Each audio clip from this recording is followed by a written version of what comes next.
नमस्कार मित्रांनो, आजच्या व्हिडिओमध्ये तुम्हाला पूर्ण वेबसाईटवरती जाऊन कसा अर्ज करायचा आहे, आपल्याला फ्रीमध्ये फवारणी पंप भेटणार आहे आणि तो कसा अर्ज आपल्याला अप्लाय करायचा आहे, कधी पंप मिळेल, काय काय गोष्टी आपल्याला बघायच्या आहेत, कसा फॉर्म हा भरायचा आहे, या सगळ्या गोष्टी या व्हिडिओमध्ये तुम्हाला 100% कळून जातील। तर मित्रांनो, तुम्ही चॅनलवरती नवीन असाल तर टेक्निक मराठी चॅनलला 100% सबस्क्राइब करायचं आहे। तर मित्रांनो, अर्ज करण्यासाठी आपण आलो आहे आपल्या वेबसाईटवरती। इथं आपल्याला गुगलवरती सर्च करायचं आहे mahadbt.maharashtra.gov.in। आता त्याच्यानंतर खाली तुम्हाला काही ऑप्शन येतील, इथं बघू शकता। असा पहिला ऑप्शन येईल, तर या पहिल्या ऑप्शनवरती आपल्याला क्लिक करायचं आहे। असं जर एरर आली तर आपल्याला पुन्हा एकदा रिफ्रेश करायचं आहे। जर ती विंडो चालत नसेल तर तुम्हाला न्यू ॲप्लिकंट रजिस्ट्रेशन असा ऑप्शन आहे, याच्यावरती क्लिक करायचं आहे। जर चालत नसेल तर काही वेळा चालत नसते, ठीक आहे। आता चालत नाही आहे तर मी न्यू ॲप्लिकंट रजिस्ट्रेशनवरती क्लिक करतो। क्लिक केल्यानंतर बघू शकता नवीन अर्ज नोंदणी। जर तुमचा मेन पेज ओपन झालं तर तुम्ही इथं ह्या ऑप्शनवरती क्लिक करू शकता, नवीन अर्जदार नोंदणी, किंवा त्या नवीन अर्जदार नोंदणीवरती क्लिक केला तर हे पेज डायरेक्टली ओपन होईल, ठीक आहे। तर इथं आपल्याला काय काय गोष्टी टाकायच्या आहेत बघू शकता। ॲप्लिकंटचं नाव, पूर्ण नाव तुमचं टाकायचं आहे। युजर नेम तुम्हाला तुमचं एक सिलेक्ट करायचं आहे। पासवर्ड तुम्हाला 2 वेळा टाकून कन्फर्म करायचा आहे। त्याच्यानंतर खाली तुम्ही बघू शकता ईमेल आयडी आहे, ठीक आहे। मी सगळ्या गोष्टी टाकलेल्या आहेत। आता ईमेल आयडी जर तुम्ही टाकला तर त्याच्यावरती तुम्हाला ईमेल आयडीचा OTP द्यावा लागणार आहे। त्याच्यावरती मी क्लिक करतो। OTP पाठवण्यात आला आहे, इथं आपल्याला ओके करायचं आहे। खाली एक आपल्याला बॉक्स आलेला आहे, बघू शकता। खाली एक आपल्याला बॉक्स आले, याच्यावरती आपल्याला ईमेल आयडीवरती जो OTP आलाय तो टाकायचा आहे। OTP टाकल्यानंतर ईमेल आयडीचा OTP तपासा, याच्यावरती आपल्याला क्लिक करायचं आहे। इथं बघू शकता यशस्वीरित्या तपासला गेलेला आहे, ठीक आहे। अशा पद्धतीने ईमेल आयडी आपला हा व्हेरीफाय झालेला आहे, बघू शकता। त्याच्यानंतर खाली आपला मोबाईल नंबर आहे, मोबाईल क्रमांकाची सत्यता तपासण्याकरिता OTP मिळावा, याच्यावरती आपल्याला क्लिक करायचं आहे। पुन्हा एकदा आपला हा OTP आपल्या आता मोबाईल नंबरवरती पाठवला गेला आहे। OTP मला आलेला आहे, तो OTP मी टाकत आहे। OTP टाकल्यानंतर मोबाईल क्रमांकाचा OTP तपासा, अशा पद्धतीने इथं तुम्हाला खाली दिसत आहे। याच्यावरती क्लिक केल्यानंतर OTP आपला व्हेरीफाय होईल, बघू शकता मोबाईल नंबर व्हेरीफाईड। आता आपल्याला हा जो कॅप्चा आहे तो या इथं बॉक्स आहे, तर या बॉक्समध्ये टाकायचा आहे। कॅप्चा टाकल्यानंतर नोंदणी करा, याच्यावरती आपल्याला क्लिक करायचं आहे, ठीक आहे। वापरकर्ता नोंदणी यशस्वीपणे जतन केली आहे असा ऑप्शन आलेला आहे, ओके वरती क्लिक करायचं आहे। आता आपल्याला आपला वापरकर्ता ID जो आपण अकाउंट आपलं ओपन करताना टाकला होता तो आपला वापरकर्ता ID मध्ये टाकायचा आहे। म्हणजे इथं युजर नेम टाकायचा आहे, इथं आपला पासवर्ड जो आपण टाकला तो टाकायचा आहे आणि हा कॅप्चा इथं फिल करायचा आहे आणि त्यानंतर लॉग इन करावरती आपल्याला क्लिक करायचं आहे। तर मी या सर्व गोष्टी भरून घेतो, ठीक आहे। सर्व गोष्टी मी भरल्या आहेत। त्याच्यानंतर लॉग इन करावरती क्लिक करतो। बघू शकता आपण शेतकरी गट FPO संस्था म्हणून नोंदणी करू इच्छिता का, इथं आपल्याला नाही म्हणून क्लिक करायचं आहे।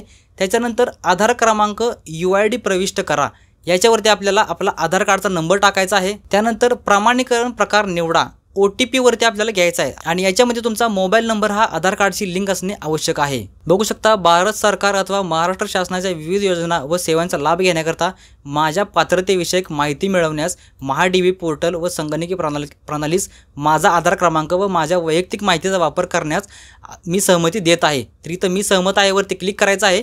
OTP पाठवायचा ऑप्शन आहे, याच्यावरती क्लिक करायचं आहे, ठीक आहे। OTP आपल्या आधार कार्डवरती जो मोबाईल नंबर आहे त्याच्यावरती पाठवला आहे।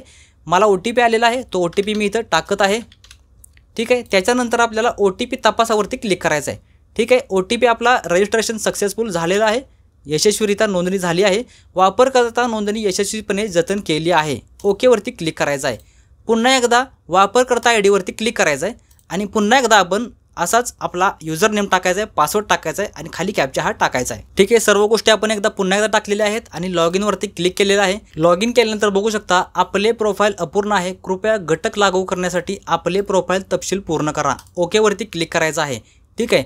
आता इथं आपल्याला आपले प्रोफाईल इथं बघू शकता, इथं वरती क्लिक केल्यानंतर वरती बघू शकता स्वागत आहे, याच्या बाजूला नाव आहे, प्रोफाईल पहा, याच्यावरती क्लिक करायचं आहे, ठीक आहे। Your profile incomplete, please complete your profile detail, okay वरती क्लिक करायचं आहे। हा फॉर्म असा ओपन होईल। त्याच्यानंतर आधारानुसार माहिती अद्ययावत करा, याच्यावरती आपल्याला क्लिक करायचं आहे, ठीक आहे। क्लिक केल्यानंतर OTP पाठवा असा ऑप्शन आहे, याच्यावरती आपल्याला क्लिक करायचं आहे। OTP पुन्हा एकदा पाठवला गेला आहे, OTP आपण पुन्हा एकदा टाकलेला आहे। OTP तपासावरती आता क्लिक करूया, OTP यशस्वीरित्या केला आहे, ठीक आहे। आता आपल्याला प्रोफाईल ही वैयक्तिक माहिती, पत्ता आणि शेत जमिनीचा तपशील हा टाकायचा आहे, ठीक आहे। याच्यामध्ये पहिले नाव आपल्याला टाकायचं आहे, त्यानंतर वडिलाचे नाव किंवा पतीचे नाव आणि आडनाव टाकायचं आहे। त्यानंतर आपण आत्महत्याग्रस्त शेतकरी कुटुंबाचे वारस आहात का, असेल तर हो म्हणून क्लिक करायचं आहे, नसेल तर नाही म्हणून क्लिक करायचं आहे। ठीक आहे, आपण भारतीय संरक्षण दलाचे सैन्य दल, वायुदल किंवा नौदल माजी सैनिक अथवा सध्या या सेवेत कार्यरत आहात का, असेल तर होय किंवा नसेल तर नाही वरती क्लिक करायचं आहे। ठीक आहे, जात वर्गवारी याच्यामध्ये आपल्याला जात तुमची निवडायची आहे। त्यानंतर अपंग असाल तर अपंग होय किंवा नाही वरती क्लिक करायचं आहे। त्यानंतर बँकेचा तपशील आपल्याला आधार क्रमांक जोडला आहे तर त्याच्यावरती होय किंवा नाही वरती क्लिक करायचं आहे।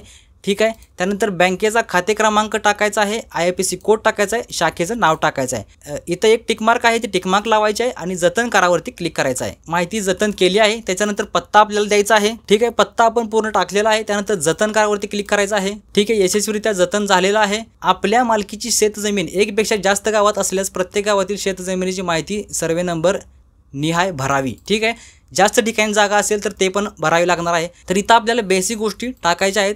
आपल्याकडे एकापेक्षा जास्त गावामध्ये जमीन आहे का, असेल तर होय किंवा नसेल तर नाहीवरती क्लिक करायचं आहे।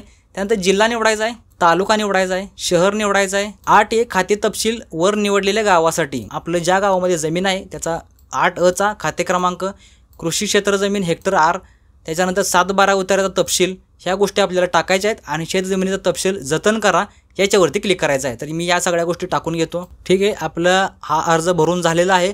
पूर्णपणे जमिनीची माहिती यशस्वीरित्या जतन केली आहे असा ऑप्शन आलेला आहे। ठीक आहे, त्यानंतर असा ऑप्शन येईल, जर आला नाही पेज रिफ्रेश करावं लागलं तर मुख्य पृष्ठावरती क्लिक करा असा ऑप्शन येईल। इथं बघू शकता कृषी विभाग आहे आणि अर्ज करा आहे। ठीक आहे, याच्यावरती आपल्याला क्लिक करायचं आहे। आपली प्रोफाईल आपण आता आपल्या शेताची डिटेल वगैरे सगळी टाकलेली आहे। त्यानंतर आता आपल्याला मोफत पंपासाठी जो फवारणी यंत्र आहे त्याच्यासाठी आपल्याला अर्ज करायचा आहे। तर बघू शकता इथं आपल्याला ऑप्शन आहे कृषी यांत्रिकीकरण आणि इथं आपल्याला बाबी निवडा हा ऑप्शन आहे, बघू शकता हा केशरी कलरमध्ये। तर याच्यावरती क्लिक करायचं आहे। क्लिक केल्यानंतर यंत्रणा अंमलबजावणी निवडा, मुख्य घटक आहे निवडावरती क्लिक करायचं आहे। कृषी यंत्र अवजारांच्या खरेदीसाठी अर्थसहाय्य हा ऑप्शन आपल्याला क्लिक करायचा आहे। तपशील आपल्याला निवडायचा आहे, याच्यावरती आपल्याला क्लिक करायचं आहे।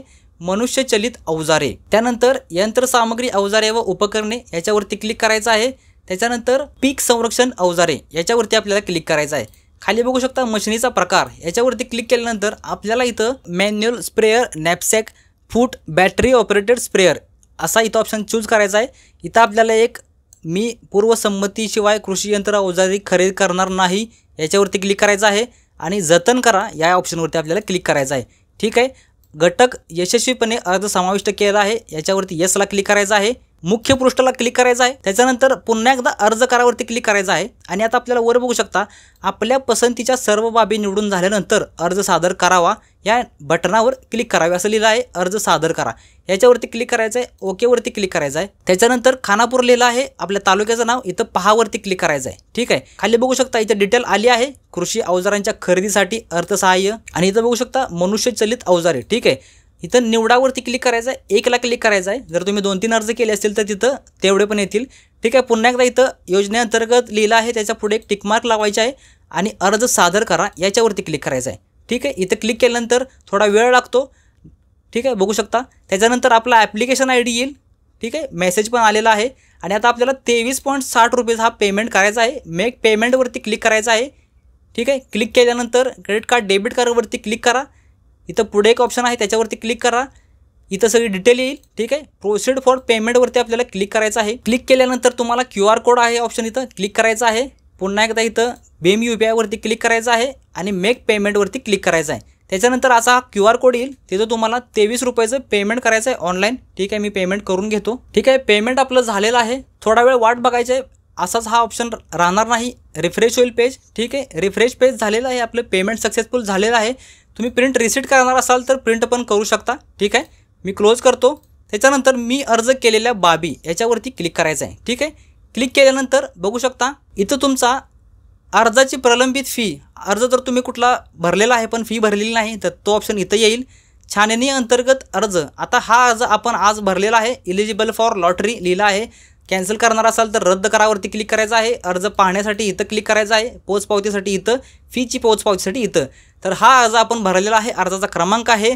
आता याच्यामध्ये तुम्हाला लॉटरी पद्धतीने तुम्हाला हा फवारणी पंप भेटणार आहे। जर तुम्हाला फवारणी पंप मंजूर झाला तर इथं बघू शकता मंजूर अर्ज हा ऑप्शन आहे, याच्यावरती क्लिक केल्यावर इथं तुम्हाला मंजूर झाल्याची डिटेल येईल आणि जर नाकारला असेल तर नाकारल्याची पण डिटेल इथं येईल। अशा पद्धतीने तुम्हाला पीक फवारणी यंत्र फ्रीमध्ये भेटणार आहे, बॅटरी ऑपरेटेड। तर तुम्हाला लॉटरी लागल्यानंतरच भेटेल, तर त्यासाठी तुम्हाला मेसेज येईल मोबाईलवरती आणि जर ईमेल आयडी लिंक केला असेल तर ईमेलवरती पण समजेल। तर अशा पद्धतीने तुम्हाला हा योजनेचा लाभ हा घ्यायचा आहे। मित्रांनो, व्हिडिओ आवडला असेल, काही माहिती मिळाली असेल महत्त्वाची, तर 100% चॅनलला सबस्क्राईब करायचं आहे आणि अशाच व्हिडिओ बघण्यासाठी बेल आयकॉनला पण प्रेस करायचा आहे। भेटूया मित्रांनो पुन्हा एकदा नवीन व्हिडिओमध्ये, तोपर्यंत जय हिंद, जय महाराष्ट्र।